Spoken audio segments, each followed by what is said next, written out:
Welcome back to Shadow Below. You've seen the face, the twisted habit, the pale skin, the black eyes staring from beneath a nun's veil. But that is not Valak. That is a lie sold to you by cinema. An invention of the Conjuring franchise. A mask to hide what the real Valak truly is. And what it truly wants. Valak does not wear a nun's robe.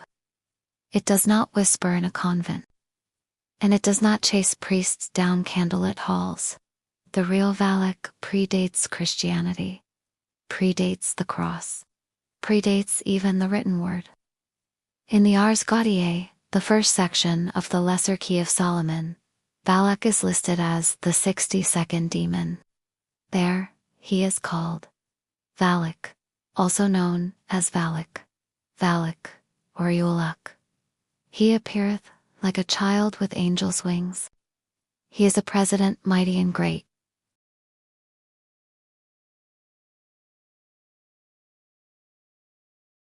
He doesn't haunt abbeys. He commands legions. 30, to be precise. What does that mean? It means that Valak is not a minor demon. He is a leader, a being of influence, a master of serpent knowledge, a term scholars believe refers not just to literal snakes, but to forbidden wisdom. Cursed knowledge, things buried, sealed, or forgotten, for good reason. Valak is a revealer, and not everything wants to be revealed. The image of a demon nun was first used in The Conjuring 2. A marketing decision, not a theological one. In fact, the original script for that film described Valak as a horned beast cloaked in smoke. But test audiences responded more viscerally to the defilement of the holy. So the nun was born. The result?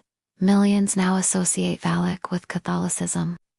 With veils and rosaries, with Latin prayers and haunted monasteries. But in truth, Valak doesn't need a church. He builds his own altar. In your search for answers you were never meant to have. Throughout history, references to Valak appear in 17th century grimoires in France, ritual books smuggled through Prague during the Black Plague, whisper tales among secret societies of London's Hellfire Club, always with the same theme. Ask him, and he will answer. But what he gives costs more than gold. One ritual from 1723 reads, "To summon Valak, draw the seal beneath the moon. Place the coin in blood, and speak the name of the thing you wish to find. Beware, for he reveals not what is safe, but what is hidden. And what is hidden does not always wish to be found." Modern demonologists believe this is the true danger of Valak, not that he deceives, but that he tells the truth. In part 2, we'll explore the real accounts. Those who've claimed to hear his voice, to follow his signs, and those who vanished after uncovering things they should never have unearthed. Because once Valak tells you where to look, you'll never unsee what you find. Valak doesn't hunt you. He doesn't screech through the walls or crawl across ceilings.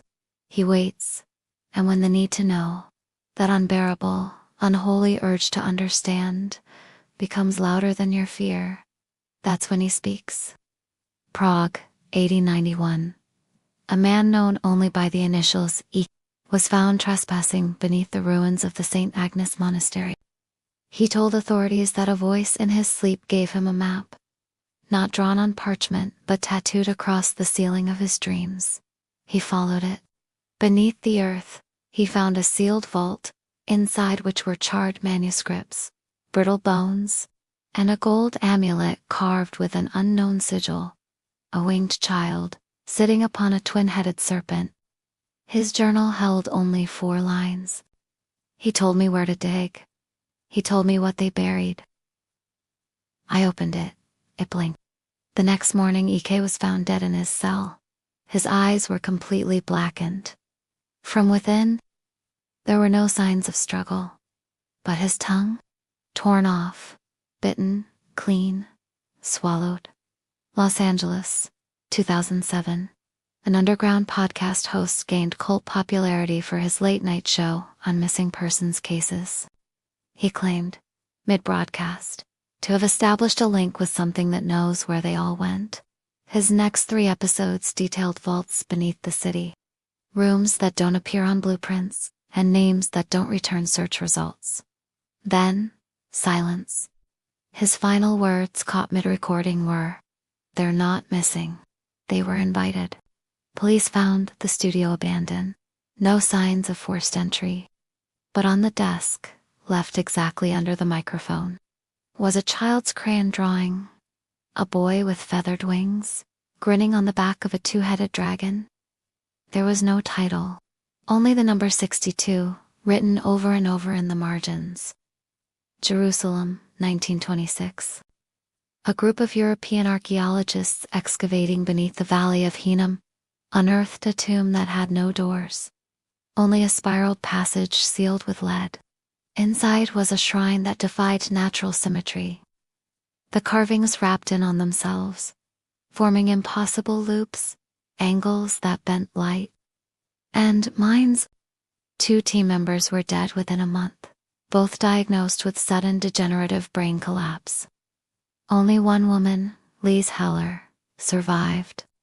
She returned home mute, but weeks later began drawing obsessively, often in trance. Her most famous piece? A serpent offering a mirror to a woman. Inside the reflection, the woman's face, smiling, but hollowed of eyes. She wrote beneath it, "I opened every door they warned me to keep shut. The pattern is unmistakable. A desire to uncover, a readiness to ask what was never meant to be asked, and a consequence that doesn't bleed. It unravels. Valak doesn't torment. He assists. He shows you what you seek, and watches as it unravels you." Experts in demonology call him the patron of forbidden insight. He doesn't hurt your flesh. He lifts the veil, and what you see is irreversible. Symptoms reported by those who've drawn or worn Valak's sigil include whispers of your name through sealed doors, objects moved into deliberate spirals, the number 62 recurring across clocks, receipts, and screen glitches, vivid memories of lives you never lived. The sensation of being observed not from behind, but beneath. There's one known attempt to bind Valak using Solomonic ritual. It didn't fail because it was flawed. It failed because he didn't resist. The summoner's final words. He was waiting to be called. He smiled the whole time. And now, I can't stop seeing him. The man vanished 6 days later. All that remained was a child's crown, half melted into his apartment floor. No fire was reported. No exit ever found. By now, you know the truth. Valak isn't a nun. Valak isn't even close to human. He is not the terror that walks in halls. He is the thought that shouldn't be had. And yet, people summon him. Not for power, not for love, but for knowledge. The kind buried under centuries of silence. The kind that costs something to uncover. So, what does he want? He wants you to ask. Valak is a predator of questions. Every riddle, every unsolved mystery, every whisper that ends in "but no one knows why," is a door. And every time you say, "What if?" you turn the handle. He is not chaos. He is not punishment. He is invitation. But once he answers, you don't get to ask again. Because you won't need to. Because you'll already know too much. And it will never let you go. Demonologists argue that Valak may not be a demon at all, but a construct. A sentient filter, created long before religion, to guard truths that the world wasn't ready to carry. His form as a child is not innocence. It's disarming. His wings, not angelic. They cover your eyes when you see too much. The 2-headed dragon, not a mount, a mirror. One head sees the world, the other sees you. So why did they turn him into a nun? Because the real Valak can't be put on screen. The real Valak is not visible.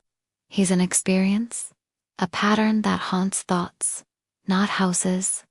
The nun was a safe lie, a distraction, something you could fear and move on from. But the real he follows you back from the question. He sits behind your curiosity. They say if you draw his seal and focus hard enough, you may hear him whisper. Not words, just breathing, right behind you. And if you turn, there's nothing. But later, when you're alone again, you'll begin to find things in your home. A drawing you don't remember, sketching a child's toy in the corner, a note in your handwriting that ends with a symbol you've never seen. That's when you know, he answered. And now he waits, not to hurt you, but to see what you do with it. Because that's what Valak feeds on. What you become after the truth. Final warning, do not seek him. Do not trace his sigil. Do not ask for what you've buried. Some knowledge is kept hidden for a reason. And Valak, he's not the reason it's hidden. He's the one who shows you why. Thank you for entering Shadow Below. If this story echoed in you, don't look it up. Don't Google the sigil. Don't follow the dragon. Because once you do, you'll start seeing the child with wings in places he shouldn't be. Subscribe if you want to go deeper. But don't say we didn't warn you. Good night. And don't ask what's buried under your floorboards.